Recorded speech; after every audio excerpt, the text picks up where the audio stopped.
अस्सलाम वालेकुम हज़रत, आपके बहुत बहुत प्यार के लिए बहुत बहुत शुक्रिया। और जैसा कि आपको पता है कि हम लोग कुछ दिन से वीडियो नहीं बना पा रहे थे, मगर फाइनली अभी हम लोग ने पूरे मोबाइल का डेटा जो है गायब कर दिए, तो अभी हम लोग शायद वीडियो बना पाएंगे।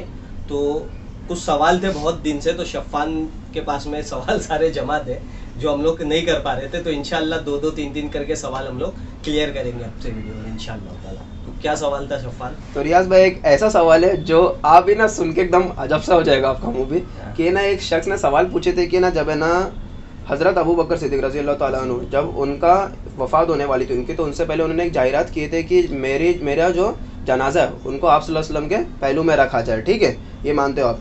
फिर लेकिन है ना उन्होंने फिर इसके लिए आप सल्लल्लाहु अलैहि वसल्लम से इजाज़त लिए थे। बट जब है ना हज़रत उमर का भी वफ़ात होने वाली थी तो उन्होंने इनसे नहीं लिए थे, उन्होंने इजाज़त लिए थे माँ आयशा से। तो कुछ लोग है ना इसकी ना बेकार दलीलें देते हैं कि ना तभी ना उन्होंने कुछ ऐसा बताया था, समझ गया। मेरे भी पास में वो तो आती है कि हज़रत अबू बकर सिद्दीक रज़ी अल्लाह ताला अन्हु का जब विसाल हुआ था ना, तो आपने ये फरमाए थे कि जब मेरा विसाल हो जाए ना तो उसके बाद में है ना मेरे जनाजे को आप सल्लल्लाहु अलैहि वसल्लम के पहलू में रखा जाए और आपसे इजाज़त मांगी जाए।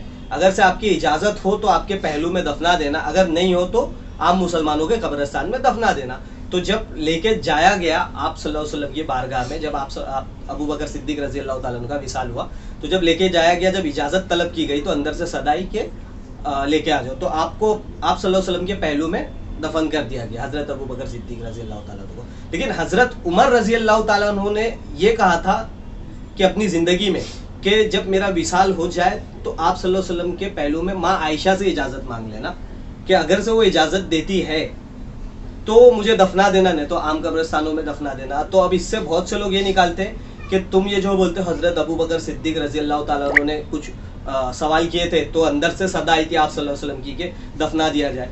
तो हज़रत उमर रज़ी अल्लाह ताला अन्हु का ये अकीदा ही नहीं था, माज़ल्ला मतलब सुम्मा माज़ल्ला, कि वो लोग ये कहते कि हज़रत उमर का अकीदा ये था कि आप सल्लल्लाहु अलैहि वसल्लम मर चुके, नौज़बिल्ला, इसीलिए उन्होंने आप सल्लल्लाहु अलैहि वसल्लम से इजाज़त नहीं मांगी, माँ आयशा से मांगी। तो भाई उसकी ये दलील नहीं है एक्चुअली में। दिमाग देखो, थोड़ा सा भी अकल का इस्तेमाल करें। देखिए बात कैसी होती मालूम है क्या, सिंपल सी बात है कि आप हज़रत अबू बकर सिद्दीक रज़ी अल्लाह ताला अन्हु ने आप सल्लल्लाहु अलैहि वसल्लम से इजाज़त क्यों मांगी? अपनी बेटी से मांग सकते थे, माँ आयशा से, लेकिन माँ आयशा से इसलिए इजाज़त नहीं मांगी। अगर से माँ आयशा से इजाज़त मांगी होती तो आज लोग सवाल खड़ा करते थे कि भाई अपनी बेटी होने का इन्होंने फ़ायदा उठाया और बेटी से इजाज़त मांगी और दफन हो गए। तो इसीलिए आप नहीं चाहते थे अबू बकर सिद्दीक रज़ी अल्लाह ताला अन्हु के क़यामत तलक का कोई सवाल उठाए कि यहाँ पे बेटी थी करके बेटी के वजह से फ़ायदा उठा के रिलेशन को अपने बीच में लाकर वो दफन हो गए। तो ये नहीं किया, आप सल्लल्लाहु अलैहि वसल्लम से डायरेक्ट उन्होंने सवाल कर लिया। ठीक है, अब रहा सवाल हज़रत उमर रज़ी अल्लाह ताला अन्हु का। तो जब हज़रत उमर रज़ी अल्लाह ताला अन्हु का विसाल हुआ तो आप हज़रत उमर रज़ी अल्लाह ताला अन्हु ने माँ आयशा से इजाज़त इसलिए मांगी कि अब वो वहाँ की मालकिन बन चुकी थी। तो अब आपका भी देखो, आपके भी अंदर देखो अदल और इंसाफ कितना था कि आप जब अपनी ज़िंदगी में पहले इजाज़त मांगे, क्यों? क्योंकि उस जगह की अब मालकिन वो थी।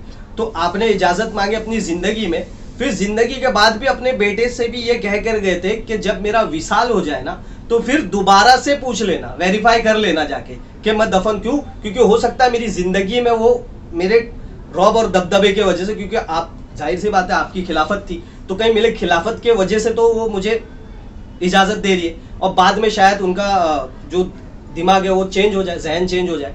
तो इसीलिए आपने फरमाया कि मेरे विसाल के बाद भी दोबारा से वेरीफाई कर लेना कि हो सकता है मेरे फौत के बाद में वो इजाज़त ना दे, लेकिन आपने इजाज़त दे दी। तो ये मसला है, इसका ये मसला बिल्कुल नहीं निकलता कि आपके अंदर ये ईमान था और आपके अंदर वो ईमान था। ये सब मन गढ़ंती बात है और कुछ। हाँ, तो एक और सवाल है रियाज भाई, ये भी कोई थे एक शख्स, उन्होंने कमेंट नहीं किए, डायरेक्ट सवाल किए। इन्होंने सवाल एकदम अजब सा ही रखे, सामने रख दिए सवाल कि ना तुम देखो अब जवाब कैसा देते हो, आप देख लियो। सवाल ये था कि ना खाने काबा और आप सल्लल्लाहु अलैहि वसल्लम दोनों में किसका मकाम सबसे बड़ा है?